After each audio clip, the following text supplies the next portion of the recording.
Think about the last time you went on a first date, or, I don't know, maybe a networking lunch where you were really trying to impress someone. Oh, yeah, those are always so stressful. Right. Because you are sitting across the table from them in a restaurant, and whether you realize it or not, you are playing a role. Exactly. That table sitting between you acts as this physical barrier, but also a psychological anchor. You are the polite guest, and they are the inquisitive host. It is a very safe, structured environment. It is. But the exact second you pay the bill, you stand up and you walk out that front door together into the open air, well, everything changes. It entirely rewrites the architecture of the interaction. You are suddenly thrust into this shared reality. Exactly. You have to navigate the sidewalk together, you are dodging traffic together, maybe you are reacting to a weird street performer at the exact same time. Right, the structured roles just dissolve. And you are forced into this immediate shared vulnerability. And if you are listening to this, you have probably felt that exact shift in your own life. Oh, absolutely. And that is exactly where we are picking things up today. This is a continuation, specifically part 2 of the YouTube series Awesome Korea, featuring the MC Nanase and her guest, the incredibly talented singer GWYN Dorado. Welcome to Future_Music Deep Dive. It is so great to be diving back into this with you. Same here. And that environmental shift you just described, it is absolutely critical to understanding the emotional progression of these two women. Because they started in that restaurant setting. Right, as a quick refresher, in part 1, they laid the groundwork in a restaurant. Yeah. That is your classic formalized setting. It is optimized for breaking the ice, figuring out the baseline coordinates of a relationship. Yeah, figuring where everyone stands. But now, in part 2, we are watching them step out into the bright, totally unscripted reality of the city. We're watching them shift, in real time, from formal acquaintances doing a standard interview to genuine friends sharing a lived experience. Today, we're going to figure out exactly how these two strangers broke the ice and became real friends in a matter of hours. And despite a massive language and cultural barrier, too. Exactly. We are going to deconstruct the how-to of cross-cultural connection. Like, how do you actively engineer rapport when you do not share a native tongue? It takes a lot of active effort. It really does. We're going to look at the food they eat, the specific street slang they use, and even the spatial dynamics, like literally how they stand next to each other to accelerate this bond. And while we do that, we are also going to look deeply at the emotional profile of GWYN Dorado herself. Because there is so much hype around her right now. There really is. We want to explore the massive hype surrounding her recent television performances, sure.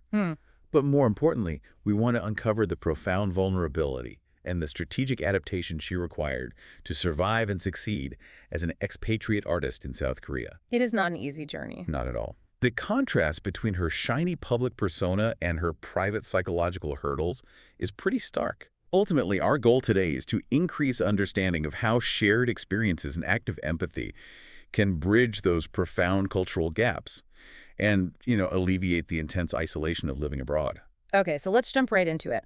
The prologue of the source video starts by throwing us this massive contrast. Right, the editing choice there. Yeah, we get this rapid-fire montage of Dorado's high-stakes television performances, huge stages, bright lights, judges just staring her down. Total pressure cooker. And it is instantly intercut with teasers of the intimate, quiet vlog conversations they are about to have. It is a brilliant editing choice because it grounds you. It really does. It reminds you, the viewer, of the immense pressure she normally operates under. So when the video cuts to Nanase and Dorado meeting up at the brightly lit, picturesque Han River Park, it just feels like this massive exhale. It does. And the choice of the Han River Park is fascinating, culturally speaking. Oh, how so? Well, it is not just a park. In South Korea, it is a highly loaded cultural signifier. It represents youth culture, leisure, and a very specific type of urban respite. Like an oasis in the city. Exactly. It is where you go to escape the daily grind without actually having to leave the city limits. And notice their very first linguistic exchange when they meet up. Right, they talk about the weather. Yeah, Nanase comments on the beautiful weather and casually drops the MZ generation slang term, nujo. Nujo, which is, it is a contraction that basically means feels good or the vibe is right. Exactly. And Dorado does not skip a beat. She immediately recognizes the slang, she repeats it, laughs, and validates it. It is such a quick moment. It is a tiny moment, Yeah. but it speaks volumes. This rapid adoption of generational slang signals true cultural immersion. She is not just reading out of a textbook. Right. Dorado is not just learning formal Korean in a classroom setting. She is internalizing the actual vernacular of her peers. She is learning the language of the streets, of friendship. Which naturally brings us to the food. Because after that little linguistic handshake, they immediately get into one of my absolute favorite topics, which is culinary culture. Oh, yes. Nanase introduces Dorado to the concept of the dessert stomach. Which is a universal truth disguised as a cultural rule, honestly. It really is. Nanase explains that no matter how much rich, filling food you just ate, and in their case from part 1, they ate a ton of meat, there is an entirely separate biological compartment reserved exclusively for dessert. I firmly believe this. We all do. Obviously, we know this is a cognitive trick, but it perfectly encapsulates modern Korean cafe culture. Yeah, it frames eating not just as biological sustenance, but as a sequentially structured social activity. Exactly. You have the main event, and then you absolutely must transition to the sweet event to continue the conversation. And they take this concept straight to a convenience store, which acts as this perfect little microenvironment for further cultural exchange. Convenience stores there are amazing. They are. And Nanase introduces another concept here. It is called Dan-jjan. It is a portmanteau meaning sweet and salty. Oh, the ultimate snacking loop. Precisely. It is that addictive cycle where you alternate between something sweet and something salty to continually reset your palate. So you never get tired of eating. Right. It effectively overrides your brain's subcognitive signals so you can just keep going. And what is great is watching them collaboratively execute this strategy. They don't just grab random items. No, they are curating your experience together. They pick out jelly for the sweet side and seaweed for the salty side. They are co-creating a shared culinary experience based on local habits. You know, I actually want to pause here for a second because I think there is a brilliant analogy buried in this Dan-jjan snacking strategy. Let's hear it. Think about the pacing of a really good, deep conversation. The way human attention works, you need the salty substance of serious, vulnerable dialogue to feel intellectually nourished. Right, you need some depth. You need to talk about your fears, your career, your struggles. But if a conversation stays purely focused on those intense subjects, it causes cognitive fatigue. You exhaust each other. You definitely need a palate cleanser. Exactly. You have to follow the salty, serious talk with the sweet relief of laughter, casual observation, or literally just sharing a piece of jelly. That is such a good way to look at it. You have to reset the emotional palate. This sweet and salty oscillation is the exact architecture of a great conversation. It is what keeps the interaction addictive and engaging. You dip into the profound and then you pull back into the fun. That is a fantastic way to frame it. You cannot sustain a state of high vulnerability indefinitely. You have to modulate the tension. Yeah. And we see them physically modulating their environment, too. While they're walking through the park, they spot those famous Han River foil ramyeon machines. Oh man, if you have ever seen a Korean drama, you know these machines. They are iconic. It is a massive tradition to boil instant noodles right there by the water. But it is winter in this video. Right. And this is where Dorado exercises incredible practical judgment. Despite the cultural lure of the ramyeon, she knows that it is simply too freezing outside to sit by the river and eat hot noodles. It would be miserable. So they pivot. They go to Starbucks instead. Dorado orders a hot matcha latte to warm herself up. But here is the critical detail. Yeah. Without missing a beat, she turns and orders iced Americanos for the hardworking camera staff. Oh, I noticed that. And in the dead of winter, too, it is that legendary Korean iced Americano, even if I freeze to death culture. Exactly. It's a small gesture, but it indicates a massive level of situational awareness. She's paying attention. She is deeply integrated into the Korean culture of collective care. She isn't just looking out for herself or her host. She's ensuring the entire production ecosystem is provisioned for. Now, I want to talk about the actual mechanics of how they are filming this walk, because it is a subtle but genius move. Okay. During this whole strolling phase, they are using a single selfie stick to film themselves. This isn't just a stylistic choice, it is a strategic maneuver for accelerating intimacy. Now, so? Well, think about the spatial dynamics. By sharing one single localized camera lens, they are physically forced into close proximity. Oh, I see what you mean. They have to compress their personal space bubble just to stay in the frame together. This totally dissolves the fourth wall and the formal hierarchy. Because there isn't a massive camera crew standing 10 feet away. Exactly. There isn't a crew dictating the angle and creating a physical moat between them. They are co-piloting the documentation of their own reality. That makes a lot of sense. The selfie stick effectively forces a physical harmony. Yeah. They have to synchronize their walking pace. They have to make constant micro-adjustments to each other's movements. They are artificially fast-forwarded into an intimate spatial zone. And that physical closeness translates incredibly fast into conversational closeness. Exactly. It is a peer-to-peer dynamic. And then they transition from walking to sitting. They find a picnic table, unpack their sweet and salty snacks, and the geometry of their relationship shifts again. Notice how they sit. Yeah, they don't sit directly face-to-face across the table from each other. They sit at an angle adjacent to one another. Which is a highly non-threatening posture. Totally. When you sit directly across from someone, squared off, it can feel confrontational. It mimics a job interview or an interrogation. Right, it can be intense. But by sitting at an angle, they share a common field of vision. They can both look out at the Han River together, but they can easily turn their heads for direct eye contact when they want to emphasize a point. It creates a frictionless flow. It does. It creates an open flow of communication where eye contact is an option, not a requirement. It creates a safe container. And it is within this relaxed angled geometry that something truly magical happens. Oh, the busking. Yes. Dorado decides to fulfill a deeply held personal dream. She wants to busk at the Han River Park. So she pulls out her acoustic guitar right there at the picnic table. It is such a cool moment. And I want to urge anyone listening to picture the physical transformation that happens here. The second her fingers touch the strings, the performative mask drops. You can really see it. She closes her eyes, she leans her entire body into the instrument, and she completely ignores the cameras, the vlog, even Nanase for a moment. She enters a state of pure, unfiltered immersion. It gave me goosebumps just watching it. She plays two very specific acoustic covers. First, she plays Roy Kim's Only Then, which she mentions was the song she used in the 5th round of her television competition. Right. But then, she plays a classic track by Lee Moon-sae called Little Girl. She tells Nanase that this is her absolute favorite song to listen to while falling asleep. Such a classic song. And Nanase's reaction is priceless. She doesn't give a polished TV host reaction. She is authentically stunned. She physically covers her mouth, her eyes go wide, and she just mutters, "Pros are really different." She was blown away. She just feels so lucky to be getting a private concert of this caliber. But we have to look at the strategic brilliance of that song selection. Why Lee Moon-sae? Good question. Well, Dorado reveals that before she even joined the television competition, she systematically studied old Korean masterpieces. Oh, wow. She recognized a profound truth.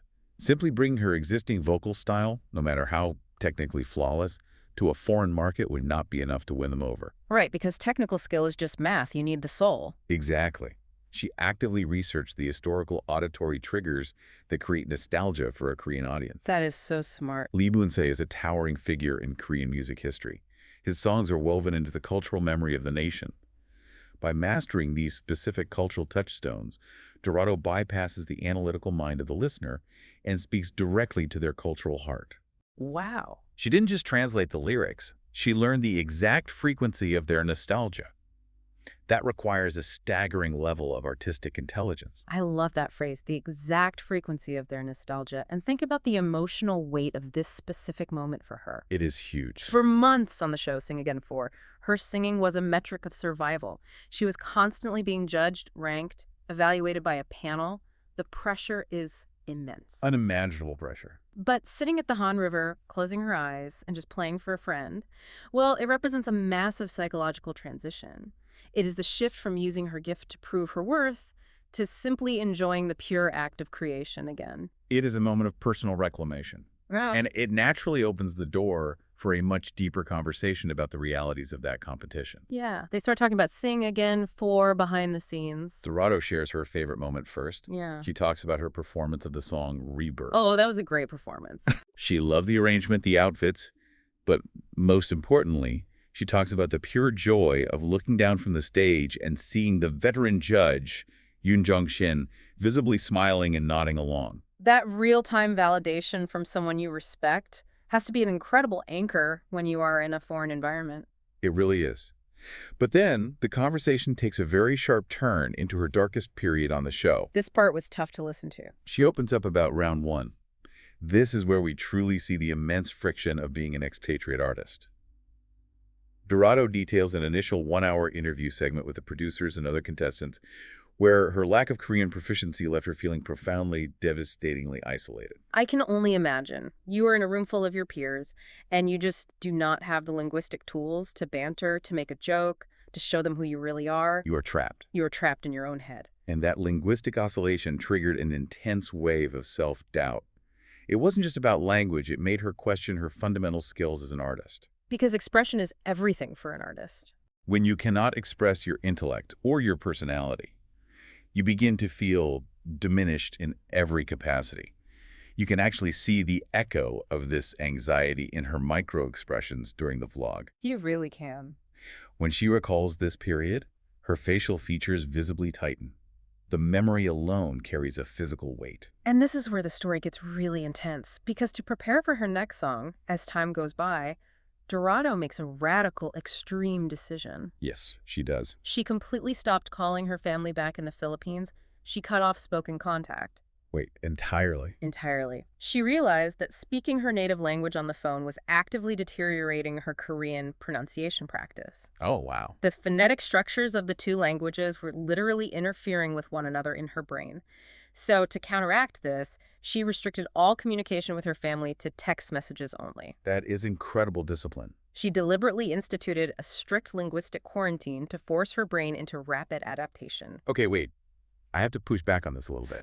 I understand the dedication, but I'm trying to wrap my head around the psychological toll of that. She entirely isolated herself from her primary emotional support system during arguably the most stressful period of her life. Yeah. Is that level of extreme isolation actually a necessary prerequisite for mastery? Like, if you want to successfully adopt a new cultural identity, do you temporarily have to silence your original one?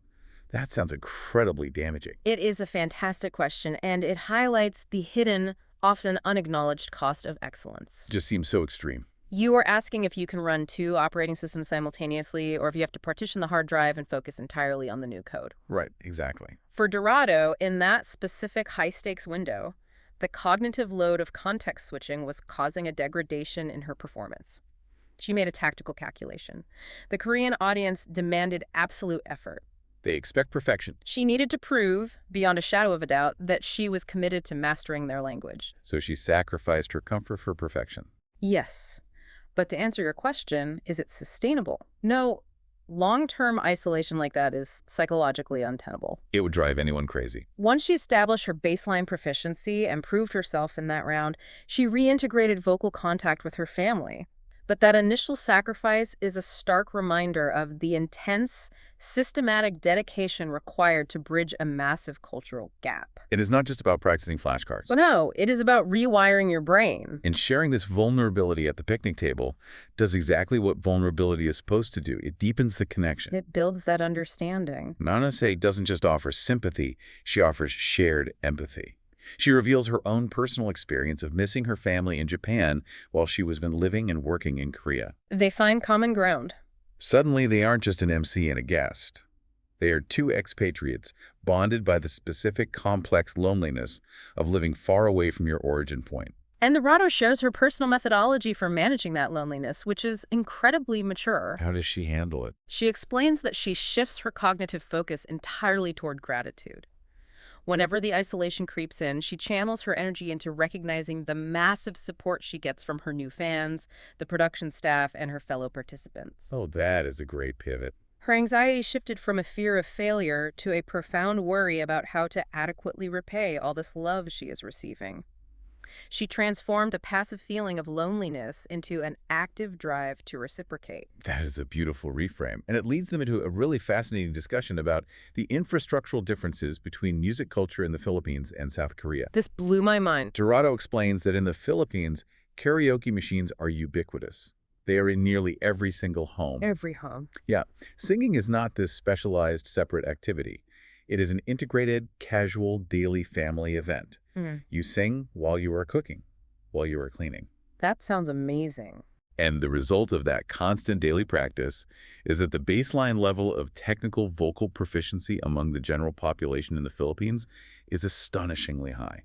Almost everyone can sing, and sing well. Wow. Furthermore, because it happens at home, there isn't really a massive culture of dedicated commercial practice rooms like there is in Korea. Right. Whereas in Korea, if you want to sing, you usually have to leave your house and travel to a specific location, like a GWYN karaoke room or a dedicated practice studio. It is an event. And Dorado points out how this geographical separation changes your psychological approach to the art. When you have to leave your house and enter a soundproof room designed exclusively for performance, it fosters an atmosphere of intense, deliberate focus. You treat it differently. You aren't casually humming while chopping onions, you are in a laboratory sound. This structural difference created a massive paradigm shift in Dorado's artistic strategy. Because technical perfection and crazy vocal runs are just the standard baseline where she grew up, she realized very early on that she needed a completely different angle to stand out in the highly competitive Korean market. She had to adapt. She knew that technical skill alone wouldn't make her special. So what did she do? She correctly identified that she needed to achieve emotional superiority. She shifted her entire focus away from pure technical acrobatics and toward capturing the highly elusive Korean sentiment embedded within the lyric. The soul of the music. She understood that a Korean audience values the nuanced, deep emotional resonance of a song just as much, if not more, than hitting a perfect high note. Which brings us back to her profound admiration for the Korean language itself, because you cannot capture that sentiment without understanding the words. No, you really can't. Dorado uses the simplest example to demonstrate how deep the language goes. She uses eating. She points out that in her native language, asking someone if they have eaten is pretty straightforward. Right. But in Korean, the language structurally forces you to calculate the social dynamic instantly. It is a brilliant observation. In Korean, you have to choose your phrasing based on the person in front of you. Yeah. Are you using the casual form, the polite form, the highly formal honorific form? The language literally forces the speaker to acknowledge the exact relational distance, age gap, and status between themselves and the listener before they even finish the sentence. It is like the language itself has a built-in social radar. Exactly. The strict hierarchical levels of the language do not just reflect social reality, they actively shape it. It bakes respect and social awareness directly into the grammar.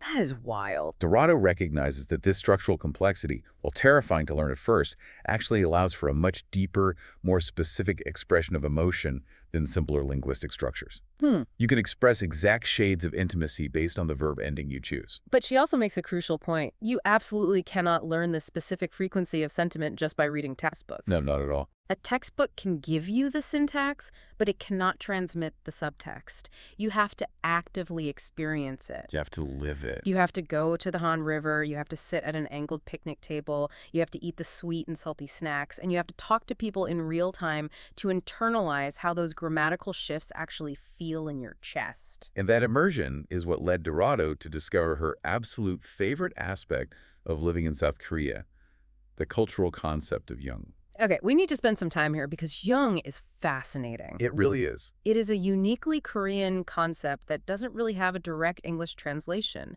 It encompasses this deep, unspoken warmth, a sense of collective affection, a profound, invisible bond between people. To illustrate it, Dorado shares this incredibly touching anecdote from her time on the TV set. Oh, I loved this story. There was a moment during production where she was struggling intensely. She was exhausted, overwhelmed, and she desperately needed a drink of water. We have all been there. But she lacked the immediate linguistic capacity and, frankly, the energy to articulate the request to the staff. And what happened? The production staff, who are culturally operating on this frequency of Jeong, intuitively noticed her physical and emotional state. They didn't wait for her to ask. They just knew. They anticipated her need and brought her a bottle of water without a single word being exchanged. They recognized the friction in her environment and resolved it proactively. Think about it like this. I want to use a tech analogy here. Okay, lay it on me. You can think of Jeong as a highly advanced predictive operating system running silently in the background of Korean society, right? That is good. A standard operating system, like in many Western cultures, waits for the user to input a specific command. You must explicitly ask for what you want. Excuse me, can I have some water? Right, direct input. But an advanced predictive OS monitors the user's behavior. It anticipates their requirements based on context, and it actively resolves the friction before the user ever has to type a single line of code. It just happens. Jeong is that predictive algorithm, built purely on deep empathy, constantly optimizing the room for harmony and care. That is the perfect way to visualize it. It is the absolute pinnacle of collective emotional intelligence. And if we connect this to the bigger picture, we can see why this concept moved Dorado to tears. It meant so much to her. Jeong acted as the ultimate antidote to the severe isolation she experienced during that initial linguistic quarantine. It is a highly efficient system of unspoken validation. Yeah. When that staff member handed her the water, they were not merely hydrating a singer, they were communicating a massive emotional message. They were saying, "We see you. We understand that you are struggling in this foreign environment. We anticipate your needs. You are safe here." Wow. When you frame it like that, it is no wonder she loves the culture so much. That silent support was the emotional safety net she needed to take those massive artistic risks on stage. Precisely. And as we move toward the conclusion of their outing, they start looking ahead. Dorado talks about her future trajectory and names the artist GWYN as her primary role model. That makes total sense. Based on everything we have discussed, it really does.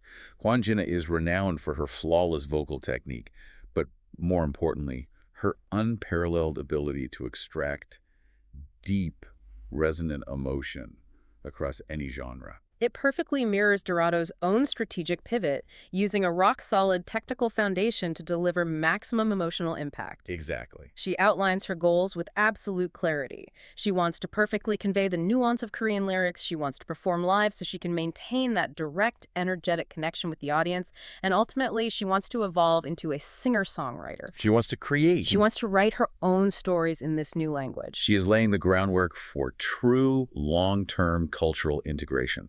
She is moving from being a performer of existing cultural sentiments to a creator of new ones. And the video wraps up on such a warm note. Nanase praises her heavenly voice, a very genuine acknowledgement of the raw talent she just witnessed. He was so sweet. And they warmly declare themselves friends, officially sealing that transition that began the moment they left the restaurant. But I want to decode the very last seconds of the vlog. They exchanged this seemingly simple phrase, "Thank you, Annie." Yes, unni being the affectionate term a woman uses for an older female friend or sister. Right.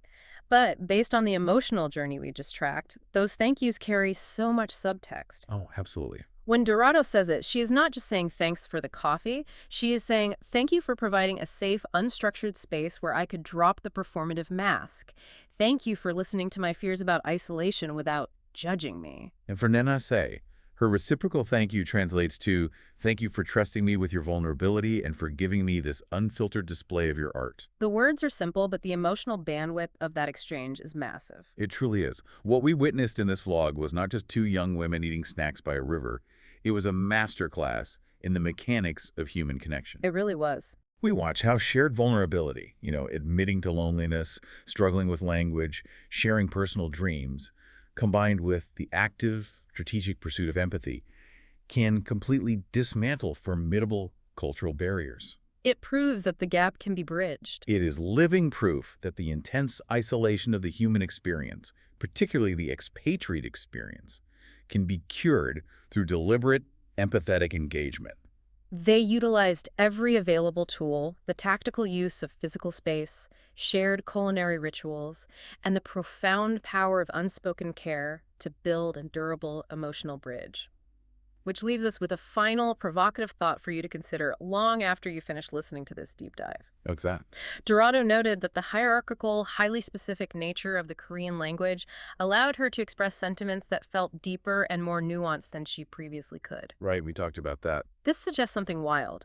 That language doesn't merely describe our feelings, it actively defines the boundaries of what we are capable of feeling. Oh, that is a big thought. If the vocabulary and grammar we use dictate the specific shades of emotion we can process, well, what unseen, unarticulated feelings might you discover if you learned the untranslatable words of a completely different culture? It makes you wonder. When you adopt the linguistic architecture of another people, do you simply learn new words, or does learning a new language fundamentally give you a new soul? It forces you to question the limits of your own emotional reality.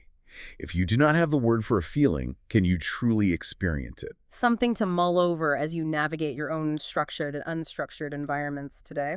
Thank you for joining us on this exploration, and we will catch you on the next deep dive.